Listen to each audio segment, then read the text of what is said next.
everybody. Is the real estate market slowing down anytime soon? We're going to find out today. Welcome to The Real Tea, my weekly segment where I spill the tea on all things real estate. Today I'm here with Malinda Koncar of Berkshire Hathaway's Poland office. Thank you so much for being on the show today, Melinda. Absolutely. How are you, Abby? I'm doing good. I'm happy it's Thursday, even though it's a little bit rainy out, but we're dealing with it. So. For sure. Yeah, definitely. And as everyone here knows, I have to give a huge shout out to the sponsor of the show, Ellie Platt at Platt Insurance. For the real tea and for all your insurance needs, whether it be personal, commercial, life, or financial, Ellie Platt has you covered. So thanks, Ellie, for sponsoring. Do you know Ellie? I don't, but I'd love to meet you. Ellie, come see me. Or I'll come to you. Definitely. And we're going to kick off the show with some icebreakers. Is that okay, Melinda? Sure. All right, cool. All right, to start off, why don't we talk about one of your favorite hobbies? I love fitness. So I like to go for a run, clear my mind. Mill Creek Park is beautiful this time of year. It smells like autumn. So fitness is kind of my best hobby, my saving grace for my mental sanity. Yeah, I've been trying to do a little bit of more stuff like working out and everything, and I actually just went to the Mill Creek bike path, the trail, just recently. So it was really beautiful out there with the changing of the leaves and everything. So yeah, yes. All right, what is one of your top favorite foods? Mexican. Tacos. Mexican. Yep. What's your go-to restaurant? Mexican restaurant. In the area, I love Los Galos here in Canfield. Yeah. Oh, that is good. And they have a lot of locations, so it's. They do. Yeah, definitely. Well, for everyone that doesn't know, Melinda is a real estate agent of the Berkshire Hathaway office in Poland. Why don't you give us a little bit of background on, how long you've been working in real estate and, how you got to where you are today? Sure. I'm approaching my 2-year anniversary in real estate. I originally came from the fitness industry. I was there for about 12 years, a 9-to-5 salary job. So I tiptoed into real estate very slowly my first year. I recently just kind of dove in head first. So it's 24/7, it's commission based. So it's a huge change, but I wouldn't change a thing. I absolutely love it. These last 9 months have been phenomenal for me, for my business, and the amount of people I've been able to help over the last several months has just been monumental. Yeah, definitely. And why don't you maybe shed some light on the current state of the market? I mean, everyone knows that it's crazy right now. And do you have any insight on, what's going to happen for the winter months? Like, do you have any opinions on whether it's going to slow down or anything like that? Sure. So obviously I can't predict the future, but I can go off of the statistics and what the analysts are saying. And right now, interest rates are expected to maintain over the next 2 years because the interest rates are so low. They've reached all time, I think it's a 10-year low right now. There are so many buyers. So it's projected to maintain. Typically in the winter months, there is a dip, but I will tell you, fall is an amazing time to list and buy because there's less competition right now, which is good. So it is anticipated to continue, probably slow down a little bit during the winter months just because of holidays, but it's going to come out strong. It's going to continue. Yeah, even like right now, just like from what I've been seeing also, I just feel like it's normally, is it normally like this in a typical fall season, or is it just 2020? Because literally blame everything on 2020. So 2020 has impacted the real estate market for sure, but in a very positive way right now. And so it's going to maintain. There's a large quantity of buyers because of the interest rates being so low. There is a housing shortage, so they're selling at top dollar right now. So it sounds like it should be buyers versus sellers, but it's really not. It's beneficial to literally everybody. You can afford a more expensive home because the interest rates are low. Sellers are getting more for their homes because there's a shortage of homes. So it's mutually beneficial. Yeah, definitely. What are some of the top neighborhoods that you primarily work in, or maybe a better way to phrase it, or what are some of the most sought after neighborhoods that in the Valley? Sure. So personally, I have a very eclectic buyer clientele right now. Okay. So I see a lot of investment properties in the Niles, Warren, Youngstown markets. Okay. There's a huge influx of first-time home buyers in the Poland, Boardman, Canfield, Salem, Hubbard areas. And then my luxury clientele is typically in the Canfield, Columbiana, and Cortland markets. Okay. So you see me all over Mahoning County, but right now Canfield is really hot, Poland is really hot. Those are kind of the prime market spaces. Yeah. What are you seeing with some of your clients that are making offers? How fast are those transactions going? Once an offer is presented, usually how many offers are on the table at once? Sure. So that's a great question. It depends on the actual home. So right now, what is most sought after is that move-in ready home that is newly updated or renovated between $80,000 to $175,000. Those are the homes you're seeing that are selling multiple offers over list price within hours or days. Those are probably the most sought after just because that's the demographic of Youngstown right now. But really, there's truly buyers for all levels. Like I said, there's been an influx of investors as well with COVID. They want that passive income. Younger purchasers are seeing that if they purchase a duplex, they can live for free. They rent out the other side and they're living for free. So it's really all over. Yeah, definitely. What are some of your tactics as a real estate agent? I don't even know if tactics is the right word, but what are some ways that you make sure that your client's offer gets accepted compared to others that come in? Sure. So I really strategize, and it's not a cookie cutter strategy at all because it depends on the seller's needs and the buyer you have. If they have strong financing, if it's an FHA loan versus conventional versus cash, those are going to be strategized entirely differently, as well as has a home been on the market for 1 day, 2 days, or 3 months. Those are all very different strategies that I utilize.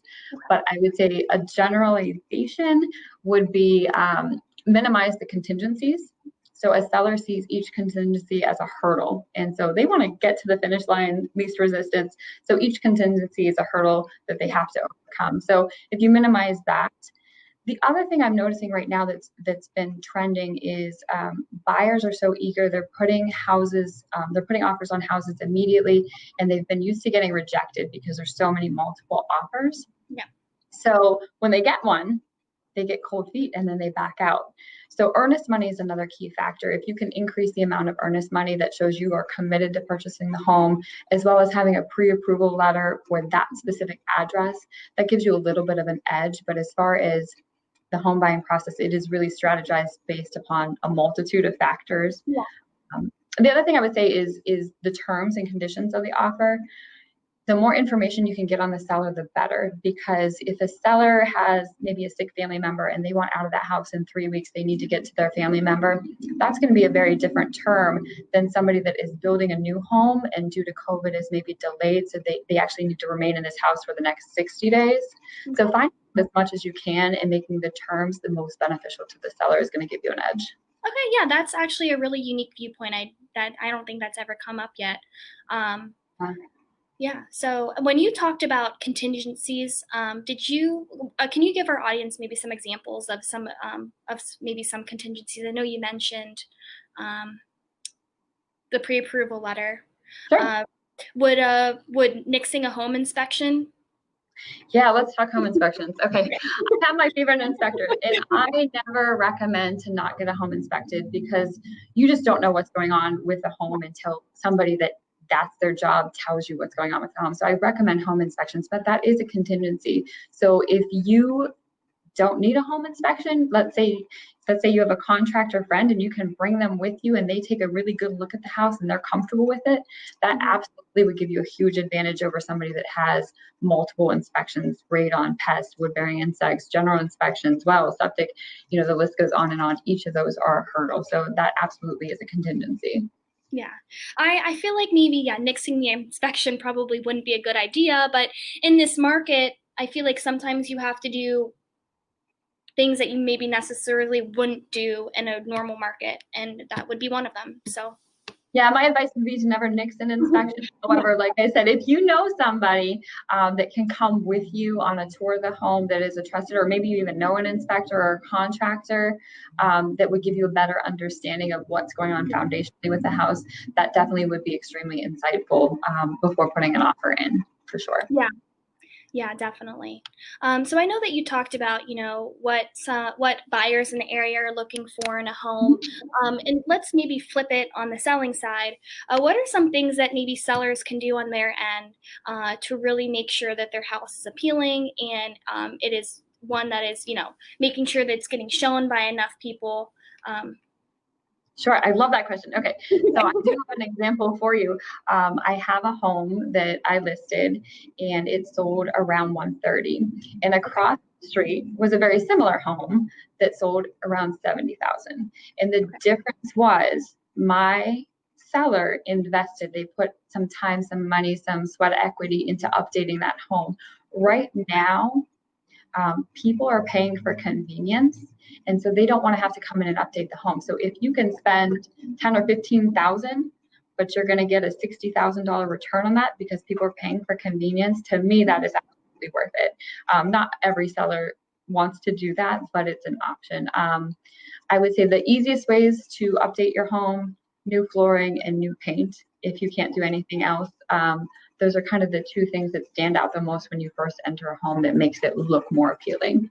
Yeah, definitely. And it's funny that you bring that up because I just personally like looking around, being on top of, what's happening in the market. Mhm. There's a specific street and one house on one side sold so quick because the inside was very farmhousey. It looked like a little bit of a magnolia twist, whereas the other one maybe wasn't updated as much. I mean, the bones were there, but you're Like, right. People are really wanting that turnkey house. So anyone that's selling, definitely make sure you do those minor updates and you get a return on your investment. So right. And two, if somebody walks in the house and they see the home's been cared for, it's neat, it's tidy, there's not clutter, it looks like there's room for everything, that's just more visually appealing than somebody that, I'm not saying that they are unkept or dirty, but if they have a lot of stuff, it just mhm. it doesn't give the same visual interpretation when you're walking in as a first time buyer to look at that home. The presentation is key. Staging Yeah, is key. yeah, and I also have to say, if there's a lot of stuff in the home, it's hard for the people walking through that are wanting to buy to visualize what their stuff would look like. Absolutely. Yeah. Absolutely. That's a Um, valid point. yeah, definitely. Do you have any listings that you would want to share with us today? I was on your page a little bit earlier, and I noticed one that maybe you haven't. Gerard, Oh my gosh, anyone? no, it just went under contract. I literally have Oh, see, everyone, you need to be on top of it because I it's have no listings right now. They are selling so quick. yeah. Um, I might have something coming up and canceled in the near future, but right now I just sold my last listing. I can't keep them. I can't keep them on the market. Right, seriously, I feel like I just looked at it and it was already on. But also, you have to say sometimes it might fall through, so you never know. That's absolutely true. So you can check back. I will say another selling point too, if you're listing your home, is getting a pre-inspection and having that inspection report available to potential buyers. That's beneficial. That way, they can kind of see and in advance kind of what repairs they might be requesting, as well as it kind of takes the pressure off of what's going to happen during the inspection. So that might be a tip for listings, to go ahead and get that pre-inspection. Okay, yeah, definitely. And I'll make sure to put the link to your website in the comment section of this show. So anyone that is looking for maybe the up and coming Canfield listing to come, they could go ahead and check on your page and give you a call if they need to list their house. So Absolutely, I'd be happy to help. I have a lot of buyers still right now, so I may already have a buyer for your home. So yeah, that'd be great. all right, great. Is there anything else you want to tell our audience before we close the show today? No, I left the fitness industry because I love helping people, and it's just I got very burnt out from it, and I found my home in real estate because it's so fulfilling to see somebody walk into a home that's now theirs, where maybe their living situation wasn't great before, and now they have this whole new home, and it's extremely fulfilling, and I'm so excited to be a part of this new community in the real estate world. So yeah, I'm excited. You have great energy, and I can tell that you really are in the career to help the people. So, and that's what matters, Yeah. just to help your clients.